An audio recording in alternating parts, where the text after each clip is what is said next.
Here is the other side where we had built the sink. Got a Walmart mixing bowl, drilled or sawed out a hole, got the camper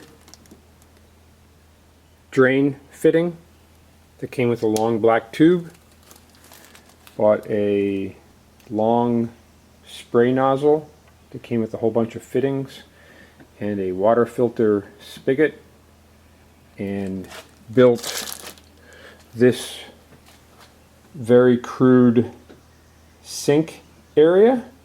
And the way I attached it was somewhat simply in that I drilled 2 holes, put some string through the holes, and attached it to the headrest of the sink. So actually this can now slide in and out, because it is freestanding, that it can slide in and out based on the passenger side seat.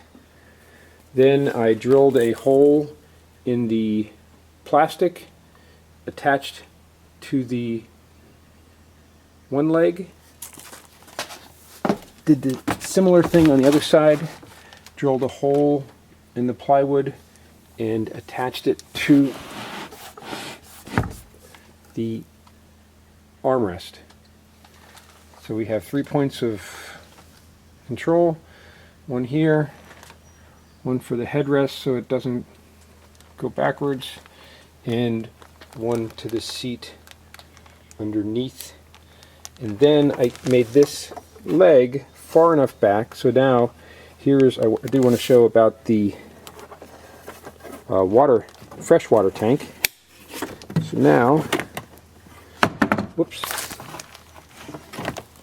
bought a freshwater tank, 2 tanks, the same type, Reliance water packs, 5-gallon, 20 liters, and I plugged the vent hole and added the new vent hole. And for this one particular one, I just used some, I guess it's 3/8 inch, I think, clear water line, and drilled a hole in so that it, it's pretty tight pushing it in, so as it sloshes back and forth it won't slosh into this cavity, the stow and go cavity on the Dodge Grand Caravan. And then as I did on the gray water side, I used these little hooks that come with the van and have it so it can't go side to side. And it is in the front. I can't remember if I put anything in the front there. I'm not sure. I have to check on that one. And that's pretty much how it works. The other thing that I did was I took this off with 4 simple bolts, and then I used my miter saw to cut a corner out of it so that the 2 hoses can come out. One is the drain for gray water, which is just a garden hose cut to length, and the other is the clear plastic that I actually looped through the back of the seat so to kind of keep it contained, and then it comes up and underneath. And if we look underneath here, we have our 12-volt water pump. I wish they had an even smaller one. They probably do, but I just didn't have time. I had to do this whole build in about a week and a half of the whole van. And then I got a bunch of T's, and what I did find was you have to really crank down and on the clamps, otherwise it will leak, because this water pump puts, I don't know, 60 psi out or whatever the normal is, and it definitely can make these things leak. The good news is you don't have to have it on all the time, so even if there was a slight little leak, you could just put a towel on the ground, and while you use it, it really shouldn't be that big a deal. I also cut in just a simple on-off switch that you can buy at Lowe's or Home Depot. Pretty simple, and then that goes down. The wires go actually they go up, over, and down underneath the seat, and then the seat comes out to a 12-volt plug right there. 12-volt plug that I crimped in with a 12-volt plug, cigarette lighter plug, and we put it into the 12-volt always on when we need to use the water pump. So it's pretty basic and pretty straightforward.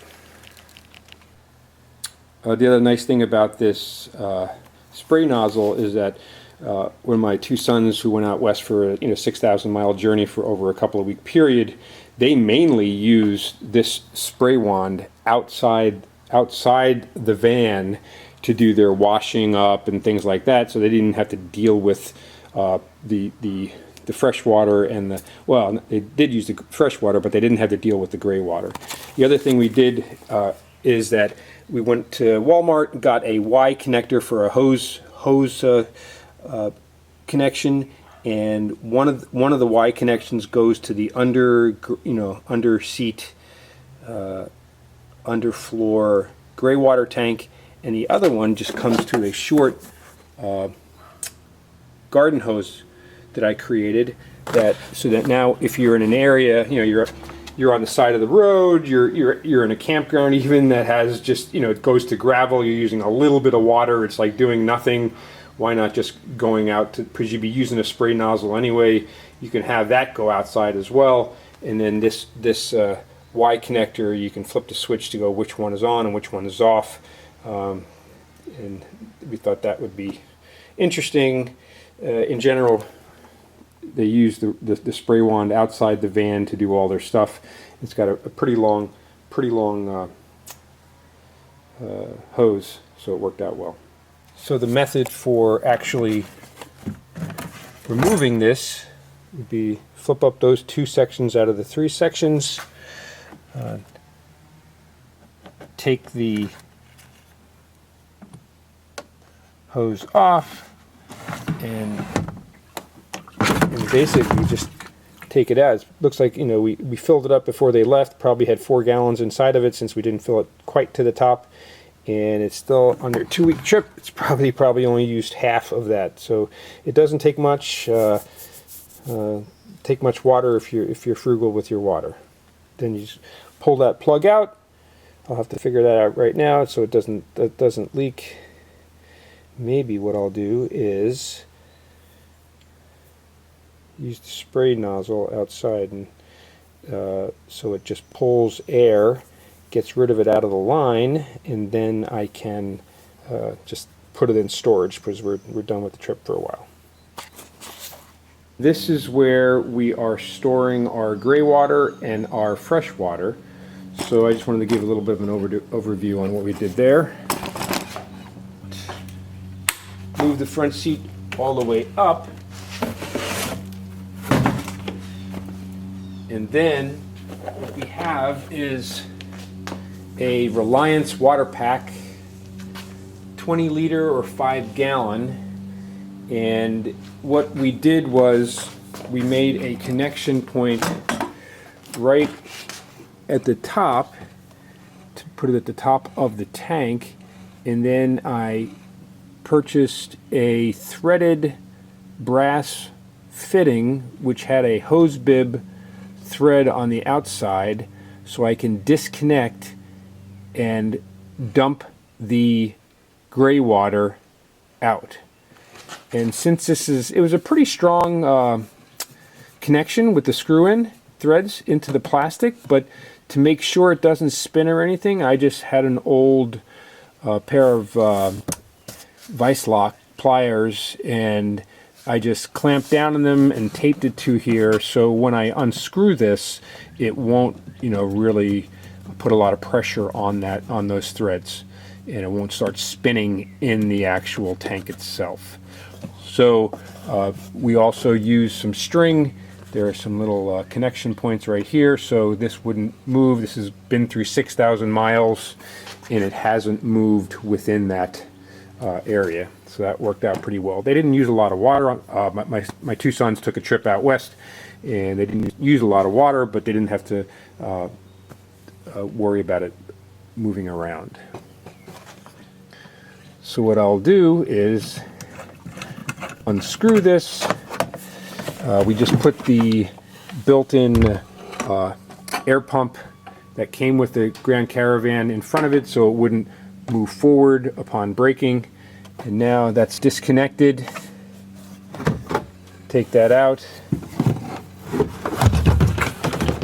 And now you can see the connector I made and the taping that I did, and they really didn't use it much. And this is, we put this one, this used to be at another location. Actually, the location for creating that was over here, but since I tested it and it actually leaked, I couldn't use that, so I got a bolt, drilled a hole a little bit smaller than the bolt, and then screwed this bolt in with a rubber washer. So now that air hole was now sealed, and then tipped sideways, the water could come up higher, gray water, than the actual seal. And this seemed to work. We haven't really used it much, but hopefully both of those should work properly and hold water. We tested it, and it held water, but haven't tested it for a long-term sloshing back and forth. But it probably should be okay. So took that out, dumped that out, put it back in, and you're ready to go.